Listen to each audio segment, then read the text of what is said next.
নমস্কার, বিবেকচিত্র থেকে আবার এসে গেছি আপনাদের কাছে। একবার বিদায় দে মা, ঘুরে আসি। একবার বিদায় দে মা, ঘুরে আসি। নমস্কার। এই গানটা শুনলে একজনের কথা মনে পড়ে যায়। সেই দেশ স্বাধীন হওয়ার আগে এই বাচ্চা ছেলেটি নিজের জীবন বলিদান দিয়েছিলেন। সবচেয়ে কনিষ্ঠতম যার ফাঁসি হয়েছিল ক্ষুদিরাম বসু।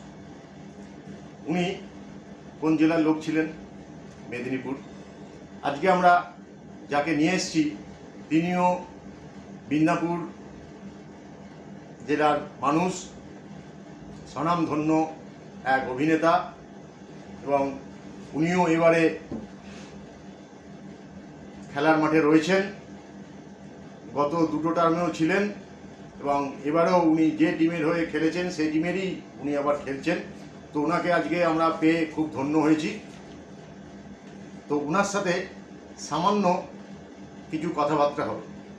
আচ্ছা, ওনার সাথে পরিচয় করিয়ে দিই। ওনার নাম হচ্ছেন দেব কারি। দেব কারি, হ্যাঁ তাই তো, হ্যাঁ দেব কারি। আচ্ছা, ওনাকে সামান্য কিছু প্রশ্ন আমরা ওনার সামনে রাখছি। আচ্ছা, আপনি খেলা নিয়ে তো এখন খুব ব্যস্ত আছেন, তাতে আপনার তো দেখছি সবসময় আপনি গাড়ির মাথায় করে রাস্তায় একদম চষে ফেলছেন সমস্ত এলাকা, মেদিনীপুরের আপনি যে যে আপনার এলাকা আছে। তো এতে আপনার ফিল্ম জগতের সাথে, এই ছবির জগতের সাথে গ্ল্যামার কিছুটা নষ্ট হবে না? এ তো নষ্ট হওয়া উচিত। এটা তো আপনি কি করে এগুলো মেনটেন করবেন? আচ্ছা, উনি এবার বলবেন।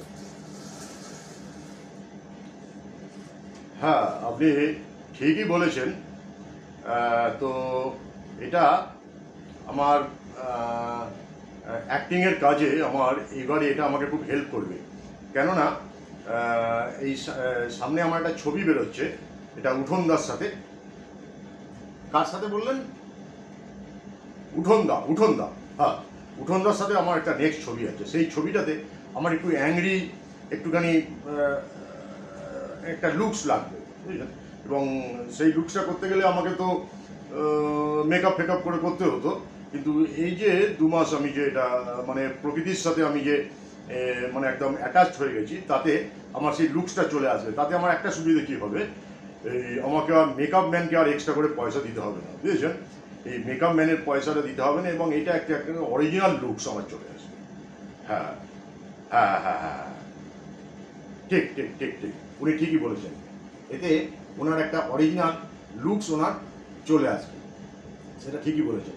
আচ্ছা, আরেকটা প্রশ্ন যেটা হচ্ছে যে, দাঁড়ান আমি একটু এই দিকটা একটু সরে আসি, বুঝেছেন? লাইটটা একটু কম পাচ্ছি। না না না না, এই দিকটাই ঠিক আছে, বুঝেছেন না? আচ্ছা, আর একটা প্রশ্ন যেটা হচ্ছে যে, না একটু সরে যান, আমি দর্শক আমায় দেখতে হবে না। আচ্ছা, আর একটা প্রশ্ন হচ্ছে, আপনি যে বলেছিলেন আর আপনি মাঠে নামবেন না, মাঠে নামবেন না, খেলবেন না, কিন্তু এটা তো আপনি তো আবার না বলেও তো আবার তো আপনি আবার মাঠে নেমে পড়লেন। তাহলে এইটার কারণটা কি? একবার না, তারপরে হ্যাঁ। দর্শক বন্ধুরা, আমাদের দর্শক বন্ধুরা মানে এইটা জানার জন্য উদ্গ্রীব হয়ে রয়েছে। এটার কারণটা কি একটু স্যার যদি বলেন? হ্যাঁ, আপনি ঠিকই বলেছেন। এটা আসল কি হয়েছে জানেন তো, মানে আমি বলেছিলাম যে আর আমি মাঠে নামবো না, কিন্তু আমার সৌভাগ্যের যে চাবিকাঠিটা, সেই সৌভাগ্যের চাবিকাঠিটা না একটুখানি রিপেয়ারিংয়ের প্রয়োজন হয়ে পড়েছিল, বুঝেছেন? ওই জন্য আমি আমাদের টিম লিডারের কাছে একবার কথার কথা আমি বলেছিলাম যে আমার এই সৌভাগ্যের চাবিকাঠিটা একটুখানি রিপেয়ারিং করতে হবে। তো ওনারা সঙ্গে সঙ্গে আমাকে বললো, দাও আমাদের কাছে দাও, আমরা রিপেয়ারিং করে দেবো এটা। এবার ওই যে নিয়েছে, বুঝেছেন না, এই রিপেয়ারিং করে, কিন্তু এখনো পর্যন্ত ওটা ফেরত দেয়নি। আমার যারা শুভাকাঙ্ক্ষী আছে তারা তো আমাকে বলছে যে তোর ওই সৌভাগ্যের চাবিকাঠিটা নিয়ে অন্য লোক তো সৌভাগ্য কুড়িয়ে নিচ্ছে, কিন্তু তোর তো চাবিকাঠিটা তোর কাছে তুই এখনো চাইলি না, কিন্তু ব্যাপারটা হচ্ছে কি মানে এইবারে আমাকে কথা দিয়েছেন ওনারা যে এইবারে নাকি এই খেলার পরে আমাকে সৌভাগ্যের চাবিকাঠিটা দিয়ে দেবে। ওই সৌভাগ্যের চাবিকাঠিটা পাচ্ছি না বলে না আমাকে এই টিমে খেলতে বাধ্য হচ্ছে, বুঝেছেন।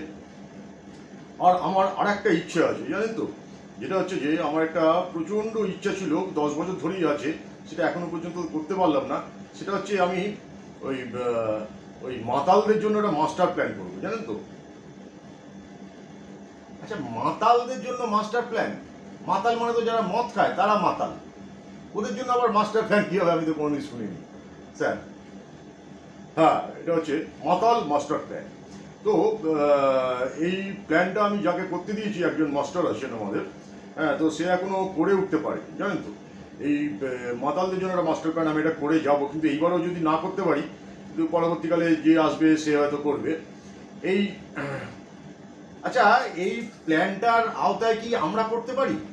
এই প্ল্যানটার আওতায় কেননা মানে আমাদেরও একটু, যারা একটু এইসব মাতাল না, তারা যখন খায় দায় তখন আমাদেরও একটু খুচখুচ করে, আমরা তো সংসারী মানুষ, আমাদের একটু ইচ্ছে করে যে আমরাও যেন একটুখানি মাতাল হয়ে যাই, একটু মাতাল হয়ে যায়, কিন্তু সেটা করা হয় না। কিন্তু এই প্ল্যানটা যদি হয়, তাহলে প্ল্যানটা যদি আমরা কি করতে পারি, এই প্ল্যানের মধ্যে কি আমাদের কি নেওয়া যাবে স্যার? যদি কিছু বলেন আপনি, তাহলে সবাই শুনবে। হ্যাঁ, এই মাতাল প্ল্যানটা আপনি করতে পারেন, খুব ভালো প্ল্যান। এটা হচ্ছে তো তো এটা হচ্ছে যেমন তো আপনি খান না খান, মাতাল হন না খান, কিন্তু আপনি এটা করে নিতে পারেন। যেমন ধরুন এই যেমন 150 দিনের যে জব কার্ড, যারা সবাই তো আর কাজ করে না, ধরুন বহু মানুষ তো এই কার্ড বানিয়ে রেখে দিয়েছে, বুঝেছেন না, তেমনি আপনিও এটা করে নিতে পারেন। আর আমাদের তো টিম লিডার যিনি আছেন, তিনি তো মাতালদের জন্য কত সুবিধা করে দিয়েছেন এখন, আপনি বলুন। যেমন এখন সব জায়গায় জায়গায় মানে 1 কিলোমিটারের মধ্যে মধ্যে একটা করে আপনি দেখতে পাবেন যে মাতালদের জন্য সুবিধার্থে ওদের দোকান ফোকান করে দিয়েছে। আর এতে একটা জিনিস যে এই মানে মাতালরাই তো এখন সমাজের মেরুদণ্ড। মাতালরা মেরুদণ্ড? মাতালরা আবার কবে থেকে মেরুদণ্ড হলো সমাজের? এই ব্যাপারে যদি একটু কিছু বলেন। মাতালরাই তো সমাজের মেরুদণ্ড। কেন ধরুন এই মাতালরা কিনছে, ট্যাক্স দিচ্ছে, সেই ট্যাক্সটা ঘুরিয়ে আবার আমাদের টিম লিডার এই ভাতা ওই ভাতা, 1000 টাকা 1200 টাকা 2000 টাকা করে আবার মহিলাদের দিচ্ছে। আবার সেই মহিলারা বাচ্চাদের জন্য দুধ কিনছে, দুধ খাওয়াচ্ছে বাচ্চাদের। তাহলে এই দেখুন, এই যে মাতালরা মদ খাচ্ছে, সেই টাকাতে ট্যাক্স দিয়ে আবার 1000 টাকা ওদের দিচ্ছে, সেই টাকাতে ওরা আবার দুধ কিনছে। দেখুন, এই মাতালদের ট্যাক্সের পয়সায় তারই বউ তার বাচ্চাকে দুধ খাওয়াচ্ছে। কত সুন্দর না এটা? ওই জন্য আমি এটা মাতাল মাস্টার প্ল্যান, মাতালের জন্য কেউ কোনোদিন চিন্তা করে, আমি এটা চিন্তা করবো। মাতাল মাস্টার প্ল্যান আমাকে এটা করতেই হবে, হ্যাঁ করতেই হবে, এটা করার আমার খুব ইচ্ছা আছে। যাক, আপনার ইচ্ছাকে আমরা সম্মান করি। আপনি যে মাতালদের জন্য কিছু একটা ভেবেছেন, এর আগে তো কোনোদিনও কেউ মাতালদের জন্য ভাবিনি। আচ্ছা, লাস্ট আপনাকে একটা প্রশ্ন করবো, আর আপনাকে বিরক্ত করবো না, যেটা হচ্ছে আপনি যে এখনকার দিনে যেটা দেখছেন, আচ্ছা এইটা তো একটা মানে এই যে অরাজকতার একটা পরিবেশ হয়েছে, সে আপনি যেই টিমেই খেলুন না কেন, এইটা নিয়ে আপনার একটা ছোটোখাটো একটা বক্তব্য দিয়ে আজকের আমাদের আলোচনা পর্ব আমরা শেষ করতে যাচ্ছি। তো আপনার একটা দূরদর্শিতা কি বলছে, মানে ওইটাই একটু দর্শকদের সামনে একটু বলে দিন। হ্যাঁ, এটা খুব ভালো প্রশ্ন করেছেন, কিন্তু আমি এই প্রশ্নটা আমি মন থেকে উত্তর দিচ্ছি। যেটা হচ্ছে যে মহাভারতে দেখবেন যে দ্রৌপদীর বস্ত্রহরণ হয়েছিল। আচ্ছা, সেই বস্ত্রহরণের পর কি হলো? দুটো টিমের মধ্যে ভাগাভাগি হয়ে গেল।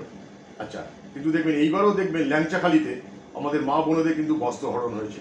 ওই ঘটনার সঙ্গে এই ঘটনার আপনি মিল পাচ্ছেন তো? হ্যাঁ হ্যাঁ, আমি তো মিল পাচ্ছি। আচ্ছা, এবার দেখুন, ওই ল্যাংচাখালিতে আবার সিনেমা হয়েছিল অমানুষ, সেখানেও যিনি ভিলেন ছিলেন তিনিও কিন্তু এই ধরনের কাজকর্মের সঙ্গে যুক্ত ছিলেন। দেখুন, সেই দ্রাপদ যুগ আর আপনার হচ্ছে এইটা কলিযুগ, দুটো ঘটনায় কিন্তু সেম। একটা সিনেমা হয়েছিল, একটা না, যখন সিনেমা হয়নি তখন সিনেমা হতো না। আচ্ছা ধরুন, কৌরবরা একটা পিন্ডি জোট করেছিল, তাতে ধরুন গান্ধার দেশ ছিল, আরও দ্রোণাচার্যর একটা টিম ছিল, সব টিম মিলিয়ে একটা জোট করেছিল। কিন্তু পাণ্ডবদের সৈন্য সংখ্যা কম ছিল, কিন্তু তার সাথে কৃষ্ণ ছিল, ওই জন্য পাণ্ডবরা কিন্তু জিতে যায়। ওরা কিন্তু এত কুণ্ডু কুণ্ডু জোট করেও কিন্তু ওরা কিন্তু জিততে পারে। আমিও কিন্তু সামনের দিনে ওটা দেখতে পাচ্ছি যে এই আমাদের এখানেও কিন্তু এই মানে তখন কিন্তু কৌরবরা শাসক ছিল, তারা কিন্তু হেরে যায়। এবং আমি এটাও দেখতে পাচ্ছি যে এই সময়ও কিন্তু এইরকম একটা পরিস্থিতি হতে চলেছে। ধন্যবাদ। যাক, আমরা খুব তৃপ্ত হলাম আজকে আমাদের এই দেবকারীর সাথে আমাদের এই ইন্টারভিউ নিয়ে। দর্শকবৃন্দ, আপনারা এটা কমেন্টস করবেন কেমন লাগলো আপনাদের। ভালো থাকবেন, নমস্কার।